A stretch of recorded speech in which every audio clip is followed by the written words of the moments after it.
Smile Train presenta La travesía de una sonrisa, un programa dedicado a las diferentes etapas del tratamiento de un paciente con labio y paladar hendido.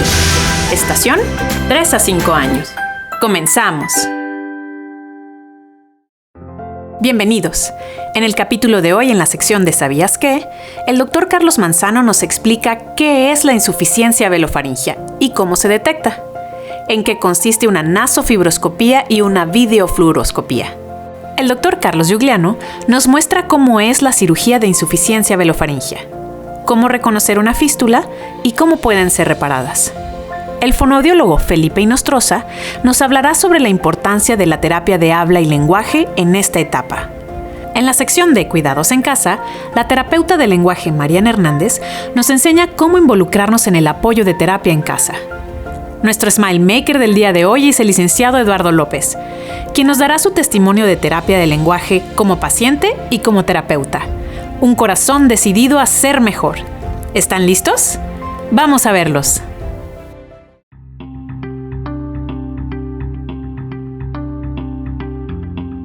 Hola, ¿qué tal a todos? Yo soy el doctor Carlos Manzano, soy médico foniatra y yo me dedico al diagnóstico y al tratamiento de los problemas del habla, la deglución y la alimentación en el labio y paladar hendido. El día de hoy vamos a hablar sobre cómo es el lenguaje en un paciente de 3 a 5 años. Un niño a los 3 años tiene que tener un nivel de lenguaje a nivel oracional. Es decir, tiene que tener una buena estructura, tiene que tener un buen contexto. ¿A qué me refiero con estas palabras? El niño tiene que decir un adecuado sujeto, un adecuado verbo, un adecuado predicado, es decir, una adecuada estructura gramatical. Y también el mensaje que esté diciendo ese niño tiene que ser adecuado dentro de un contexto. En los niños que tienen labio y paladar hendido, muchas veces a esta altura tenemos retraso del lenguaje por diversas circunstancias. Y tenemos niños con labio y paladar hendido que tienen 3 años y que su lenguaje está a nivel de palabras sueltas en muchos casos, o en otros casos dicen frases cortas, pero no llegan a decir oraciones. Por lo tanto, ¿cómo sé que un pequeño con labio y paladar hendido tiene insuficiencia velofaringea? La insuficiencia velofaringea es cuando el velo del paladar no se mueve adecuadamente con la pared faríngea posterior. Es decir, hay una salida de aire, hay un espacio por donde ese aire está emergiendo y eso produce una sensación y se escucha una sensación de hipernasalidad. En términos coloquiales, como lo conocemos nosotros, ese término como gangoso. Los niños escuchan gangosos, pero en términos científicos se llama que un niño tiene insuficiencia velofaringea. Ahora, yo como papá y mamá, ¿cómo puedo saber si mi niño tiene labio y paladar hendido y tiene insuficiencia velofaringea específicamente? Lo que debemos hacer es 2 estudios.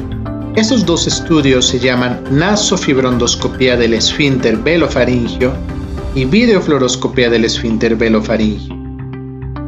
Para hacer estos estudios, primero necesito que el pequeño tenga un buen y punto modo de articulación adecuado. ¿En qué sonidos? En la K de casa, en la P de Pepe, en la T de Tito, en la S de Susi, en la Ch de chocolate. En esos 5 fonemas principales. Y también necesito que esos pequeños no tengan articulaciones compensatorias o el mínimo número de articulaciones compensatorias. ¿Qué es una articulación compensatoria? Es cuando el pequeño, en lugar de decirme coco, me dice oh. Eso se llama golpe glótico. En lugar de decirme Susi, me dice Puji. Eso se llama fricativa faríngea. Para hacer estos estudios, lo recomendable es que el niño no tenga articulaciones compensatorias y que tenga un buen nivel de lenguaje, por lo menos en frases cortas a oraciones. La nasofibrondoscopía consiste en meter un tubito por la nariz y pedirle al paciente que me diga Coco, Pepe, Tito, Chucho, Susi, Cuca come queso, el gato y la gata, Susi sale sola. Una sondoscopio flexible. Y la videofluoroscopía del esfínter velofaringio trata de colocar bario en la nariz y en ese momento al niño se le pide que diga esas palabras que mencioné previamente. De esa manera, obteniendo los resultados de la nasoendoscopía y la videofluoroscopía, yo puedo, en conjunto con el cirujano, con el ortodoncista y con el terapeuta del lenguaje, puedo diseñar un tratamiento específico para la insuficiencia velofaringea, como el colgajo faringio hecho a la medida. Pues muchísimas gracias por escuchar esta explicación, y mi mensaje final es: un niño que se escuche gangoso puede corregirse considerablemente y puede mejorar considerablemente su habla, y la insuficiencia velofaringea puede desaparecer en un gran porcentaje. Traten de buscar en su clínica un médico foniatra que pueda atenderlos y que pueda hacer estas valoraciones. Muchos saludos, papás y mamás. Hola, un gusto en saludarlos. Yo soy el doctor Carlos Giuliano, soy director médico de la Fundación GANS Santiago de Chile, soy cirujano plástico. La fístula es un agujero pequeño que queda en algún lugar donde se realizó la cirugía. Habitualmente es al medio, entre el paladar duro o paladar anterior y el paladar blando o velo, en la zona media. Eso es lo más frecuente. También pueden haber fístulas a los lados o fístulas anterior detrás de los dientes. Lo que sucede es que una vez que se cierra el paladar en la operación, los tejidos en la zona media habitualmente no pegan, no cierran, no se juntan, y queda un pequeño agujero que comunica la boca con la nariz. Un niño no se puede operar si está desnutrido. Hay que preocuparse de que recupere su condición nutricional antes de esta cirugía. Un niño no puede estar enfermo con alguna enfermedad intercurrente cuando se va a operar. No puede estar con un resfriado, con una infección. Tiene que estar sano. Sus exámenes tienen que estar normales. El paciente no puede tener, por ejemplo, anemia o no puede tener alguna otra enfermedad. Hay que corregirla. Si el paciente tiene alguna enfermedad que está en tratamiento con algún otro médico, ese médico, por ejemplo, un cardiólogo, por ejemplo, un endocrinólogo, tiene que autorizar la cirugía y hacer las recomendaciones que tenemos que seguir en la cirugía por esta enfermedad X en cuestión que pueda tener el paciente. Segundo, la cirugía del paladar tiene que hacerse en la edad adecuada. Habitualmente, a partir de los 9 meses, la mayoría de los niños se operan alrededor del año. En tercer lugar, es importante en el posoperatorio que se cuide la cirugía realizada en el paladar. El niño tiene que estar durante un mes comiendo alimentos blandos, molidos, incluso puede ser una papilla como un bebé, pero lo importante es que no se traumatice el paladar con elementos que puedan alterar la zona de la sutura, de los puntos. No es recomendable que use un chupete o un biberón de entretención muy grande. Hay que inmovilizarle las manos para que no vaya accidentalmente a meter su mano y tocar la zona quirúrgica y eventualmente molestar la zona que está cicatrizando. Es importante que el niño después de la cirugía esté en una vida relativamente tranquila, con un reposo relativo, porque va a necesitar mucha energía para reparar y cicatrizar correctamente esta zona operada.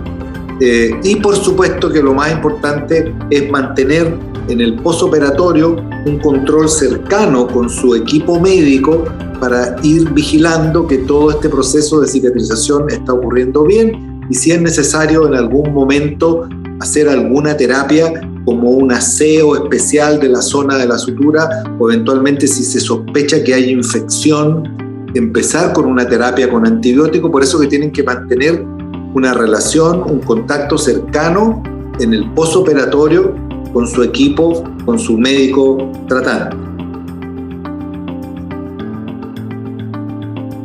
¿Qué significa, en palabras más normales, insuficiencia velofaringea? Es tener la voz nasal o tener la voz gangosa, como se dice en muchos países de habla hispana. Lo que pasa es que nuestro paladar es parte de un esfínter. El esfínter es un músculo circular que se abre y cierra, y ese esfínter lo tenemos atrás en la garganta.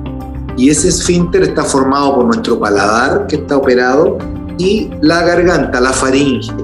Se abre y cierra cuando estamos hablando. Yo ahora estoy hablando con ustedes porque mi esfínter se abre y cierra. Yo necesito a veces que se abra cuando tengo que decirles una palabra, como por ejemplo con la letra M o la letra ñ, en que yo necesito que salga aire por la nariz.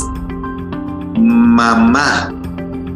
O cuando uno habla francés, que tiene muchos fonemas muy nasales. Pero cuando yo tengo que decirles palabras con la letra P o con la letra K, yo necesito que mi esfínter adentro se cierre y solamente el aire salir por la boca, no subir por la nariz. Cuando yo digo papá, pelota, pipa, si se me abre el esfínter atrás en la faringe cuando estoy ocupando la letra P o la K, me va a salir con aire por la nariz, y eso es la voz gangosa o la insuficiencia velofaringea. Y en vez de decir papá, voy a decir papá. Entonces, el esfínter no está funcionando bien, está funcionando en forma insuficiente. El esfínter es el esfínter velofaringeo porque está formado por el paladar blando, por el velo y la faringe.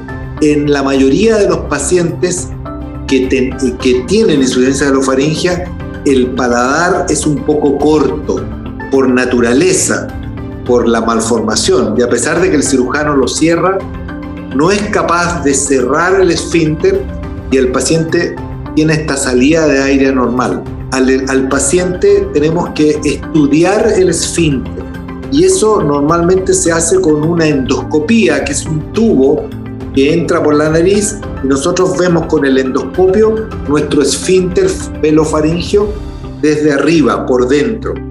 Y ahí sabemos bien cuál es el problema que tiene el paciente, en qué lugar no cierra el esfínter. Ahí podemos planificar una intervención quirúrgica, que es lo que en términos generales se llama faringoplastía, y que consiste en reparar el lugar donde el esfínter no funciona para que sea eficiente. Y esta cirugía se hace alrededor de los 5 o 6 años en la mayoría de los pacientes. Siempre es importante que el paciente con fisura, desde que nace hasta que completa su desarrollo a los 18 años, esté muy cercano a su equipo interdisciplinario. Para el tema de las fístulas y de la insuficiencia velofaringea, que son eventos que podemos tener después de cerrar el paladar, hay que ser positivo y saber que finalmente, aunque ocurran, hay solución para todos estos problemas. Muchas gracias y que les vaya muy bien. Hola a todos, mi nombre es Felipe Nostros Allende, soy fonoaudiólogo de Fundación GANS y coordinador de programas de Smile Train en Fundación GANS. Un saludo a todos, y en este momento quisiera comentarles un poco sobre la terapia de habla y lenguaje en niños con fisura labio-alveolo-palatina. Específicamente, entre los 3 y 5 años, los fonoaudiólogos o terapeutas de habla y lenguaje evaluamos a los niños para poder identificar una de las principales alteraciones que puede tener un niño con una fisura del paladar. Esta alteración corresponde a la articulación compensatoria. La articulación compensatoria es una alteración en la cual el sonido es producido en otra región de nuestro tracto vocal. Suena similar, pero no está correctamente producido el sonido. Y esto puede afectar a la P, a la T, a la K, a la F, a la S y al sonido sh. Estos sonidos se van a producir de una forma alterada y los fonoaudiólogos o terapeutas del habla debemos evaluar a los niños, identificar cuál es el tipo de alteración e implementar diferentes estrategias junto a ustedes para poder corregir estos problemas. La terapia básicamente consiste en dar la posibilidad, primero que todo, a que los niños se comuniquen, es decir, modificar el entorno, modificar el ambiente para que los niños tengan la necesidad de comunicarse con el resto de las personas y así nazca el interés de querer producir estos sonidos. Además, debemos fortalecer el vocabulario, es decir, debemos enseñarle palabras nuevas a los niños que sean funcionales dentro de un contexto. Por ejemplo, el papá, la mamá, los utensilios para poder comer, los elementos que encontramos en el baño, la ropa, los colores, los alimentos, es decir, diferentes palabras en las cuales nosotros también vamos a reforzar la correcta producción de estos sonidos que ya decíamos pueden estar alterados y pueden tener esta articulación compensatoria. Es por ello que muchas veces las palabras que nosotros más estimularemos serán palabras que tengan los sonidos de P, T, K, F, S y sh. Estos son los sonidos que vamos a estimular junto a ustedes.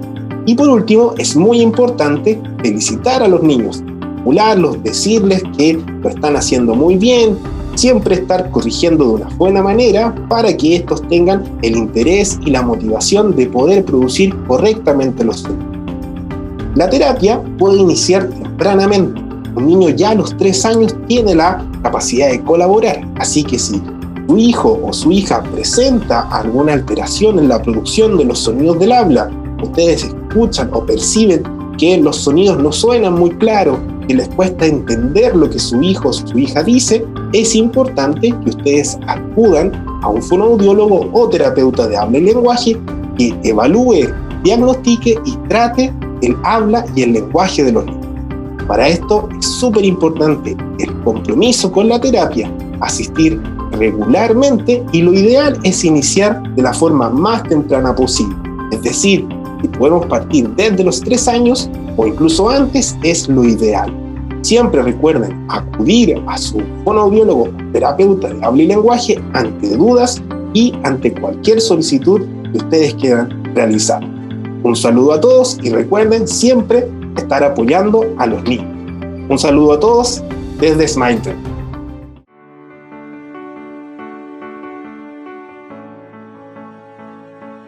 Hola, ¿cómo están? Soy la licenciada Mariana Hernández, soy terapeuta de lenguaje en el proyecto Cara Feliz en Celaya, Guanajuato, aquí en México. Quiero darles algunas recomendaciones muy sencillas de aplicar en casa con niños de entre 3 y 5 años de edad. A pesar de ser pocos años los que hay entre los 3 y 5, pasamos por periodos importantes de avances en desarrollo general, por lo que voy a dividir este rango de edad en 3 grupos. Para el primero, en donde los juegos son bastante simbólicos y sencillos, hay una estrategia muy buena que se llama bombardeo auditivo. Esta estrategia consta de que el adulto haga mayor énfasis en esas letras objetivo al hablar en cualquier situación o cualquier momento. Con esta estrategia, el niño escuchará constantemente del adulto el grupo de letras que se busca trabajar y corregir, poniendo atención en la correcta articulación y sonido, esperando que el niño intente incluirla en cada característica de estas letras en cualquier turno del habla. Además del bombardeo auditivo, hay otra estrategia que se llama modelado. En esta estrategia se puede implementar con chicos y grandes y necesita que el adulto retome lo que dijo el niño, lo reestructure y lo repita corrigiendo los errores de articulación en las letras objetivo. Al repetir de forma muy natural e incluir las correcciones, El niño las escucha dentro de su misma idea y seguramente tratará de incorporarlas. Para el segundo grupo de edad y siguiendo con juegos sencillos, podemos realizar fácilmente en casa juegos de rutina, como por ejemplo dormir, la hora del baño, comer, etc. Este tipo de juegos nos permiten tener un escenario preparatorio, que justamente es la tercera estrategia. Jugar con rutinas diarias nos permitirá organizar el lenguaje de uso diario y justo previo al juego se revisará el material u objetos necesarios, siendo la oportunidad perfecta para asegurarnos de que conoce el vocabulario, así como darnos un poco de idea en qué palabras a lo mejor necesita corregir ciertos sonidos. Por ejemplo, si jugáramos a la hora del baño, en este momento previo y con las cosas ya frente a nosotros, podríamos preguntarle directamente: ¿qué cosas vamos a usar para bañar al cocodrilo? ¿Corroboramos que domine el vocabulario? Corroboramos cómo lo articula e incluso podemos usar al mismo tiempo las estrategias anteriores de bombardeo y modelado. Ya que se revise el vocabulario, al momento de estar jugando, podremos corregirle fácilmente si todavía está alguno de estos errores presentes. El niño corregirá con mayor asertividad o incluso algunos niños logran recordar la corrección por ellos mismos y en diferentes momentos del juego se autocorrigen o emiten la palabra de forma correcta en el primer intento. Y no solo durante el juego, sino en el día a día, mientras llevan a cabo las rutinas, pues al final estamos trabajando con vocabulario que usan todo el tiempo. Con el último grupo de edad, que son los más grandes del rango que hemos platicado, en este momento podemos aprovechar mucho los cuentos de historias simples, con temas de interés, temas conocidos, cotidianos y que sean historias redundantes. Con dicha redundancia, el cuento suele tener partes repetitivas, aprovechando que posiblemente se use la misma frase varias veces y el adulto pueda modelarla al inicio y así el niño corrija la articulación cuando sea su turno de participar dentro de la lectura del cuento o al momento de interaccionar con el adulto. Ahora, el niño no requiere de un proceso de lectoescritura adquirido, pues al ser libros repetitivos, los niños asocian estas frases repetidas, las comprenden, aprenden y emplean en el momento oportuno. Y con las estrategias de bombardeo y modelado, idealmente reproducirá la palabra con los sonidos correctos. En esta edad, los niños tienen mayor conciencia del porqué de nuestra insistencia al corregir, por lo que mi cuarta estrategia y la favorita personalmente es la de opciones binarias. Repetimos la palabra tal cual con los errores de articulación del niño y decimos inmediatamente la palabra correcta, incluyendo las letras corregidas. Podemos modelar, bombardear y aprovechar todas las estrategias antes mencionadas. Por ejemplo, si nuestro niño menciona algo que vio en el cuento que estamos leyendo, como mira, el lobo está entrando a la taza, inmediatamente el adulto le cuestiona, ¿entró a la taza o entró a la casa? Esta estrategia le muestra a los niños lo que nosotros escuchamos, sin afán de imitarlos a modo burlón, pero solo así hacemos que escuchen sus errores, pues al hablar, dentro de su cabecita, la idea que quiere decir incluye la palabra y el concepto casa, con la letra C, pero al decirlo lo hacen diferente sin notarlo.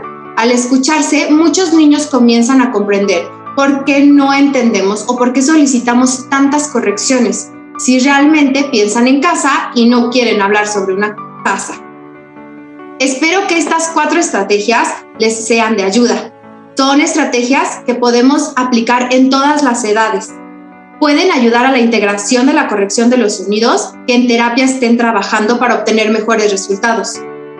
Siempre apoyados con el equipo multidisciplinario y guiados por los objetivos terapéuticos personalizados por la o el terapeuta del lenguaje del centro al que normalmente acude.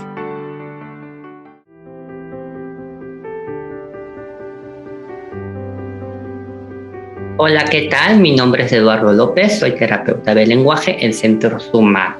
Es chistoso que yo sea un terapeuta cuando yo llevé terapia de lenguaje toda mi vida, pero esta profesión nació desde que era niño, pero sin duda cuando empecé a a darme cuenta por mí mismo que mi habla y mi interacción y comunicación y cómo me relaciono con los demás no era la adecuada. Entonces llegué a esta etapa de la prepa donde pues hablar era un reto. Ahí fue cuando decidí volver a contactar a mis terapeutas, con la doctora Macamen, Katia Chabelas y Carmen Luz Patiño, quienes fueron mis terapeutas y mis amigas hasta cierto punto, ya que ellas me dieron esta motivación, me ayudaron, se pusieron en mi lugar y me motivaron a hablar, como literal dándome un año intensiva de terapia mientras yo hacía mi servicio social. Mi objetivo era, así como me ayudaron a ser una mejor persona, a abrirme al mundo, así nació mi sueño de ayudar a los demás con mi experiencia, con esta profesión tan linda que es acompañar a las familias.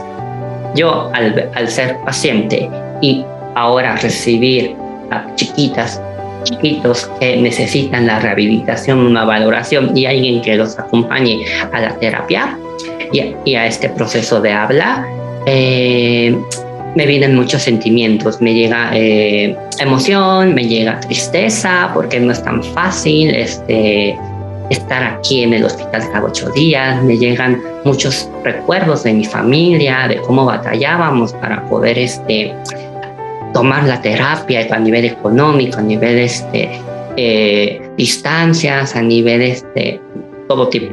Entonces llegan muchas emociones. Y ahí es donde digo, les voy a transmitir a las familias este sentir que yo siento. Al darles esta empatía, en ponerme en su lugar, me hace creer que van a salir adelante. Y me da mucha alegría ver cómo las mamás se sienten muy contentas de ver los avances de sus hijos. Y creo que ese es lo que me llevó, ¿no? Esa alegría y esa sonrisa de los niños al verlos más alegres, más contentos de poder estar en el día a día. Quiero decirte que a pesar de que parece difícil, nos espera y te espera un hermoso camino lleno de felicidad, lleno de alegría y sin duda con tu esfuerzo, que yo sé que es muchísimo, lo vas a lograr, vas a poder salir adelante, vas a poder tener una sonrisa y unos estupendos amigos en la vida. Esfuérzate, da todo lo que tienes, es mucho lo que tienes que dar, entonces no te rindas.